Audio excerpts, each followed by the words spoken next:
అంతర్జాతీయ విమానాశ్రయం ఉన్న శంషాబాద్‌లో నిర్మాణాలకు సంబంధించి కొత్త నిబంధనలు అమల్లోకి వచ్చాయి. విమానాశ్రయాల పరిసర ప్రాంతాల్లో భవన నిర్మాణాలకు సంబంధించి తెలంగాణ ప్రభుత్వం కీలకమైన సవరణలు చేసింది. ఈ మేరకు జీవో నెంబర్ 124 జారీ చేసింది. శంషాబాద్‌లోని రాజీవ్ గాంధీ అంతర్జాతీయ విమానాశ్రయం వంటి ప్రాంతాల్లో విమానాల రాకపోకల వల్ల కలిగే భారీ శబ్ద కాలుష్యం నుండి ప్రజలకు ఉపశమనం కలిగించడమే ఈ ఉత్తర్వుల ప్రధాన ఉద్దేశమని అధికారులు చెబుతున్నారు.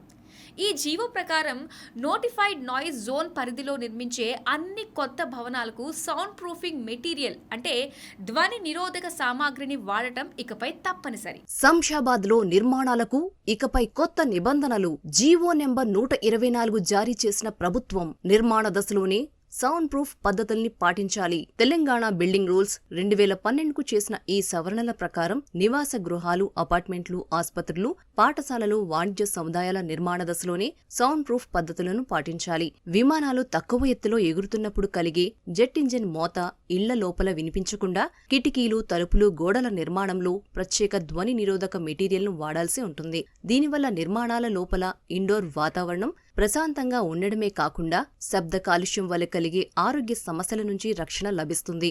ఈ నిబంధనల అమల్లో బిల్డర్లు, ప్రాపర్టీ యజమానులకు తెలంగాణ ప్రభుత్వం పూర్తి బాధ్యతలు అప్పగించింది. Directorate general of civil aviation, కేంద్ర పర్యావరణ మంత్రిత్వ శాఖ నిర్దేశించిన శబ్ద పరిమితులకు లోబడి నిర్మాణాలు ఉండాలని ప్రత్యేక ప్రధాన కార్యదర్శి జయేష్ రంజన్ స్పష్టం చేశారు. భవన నిర్మాణ తుది అనుమతులు పొందే ముందు నిర్దేశించిన ధ్వని నిరోధక ప్రమాణాలు పాటించినట్లు ఆధారాలను అధికారులకు సమర్పించాల్సి ఉంటుంది.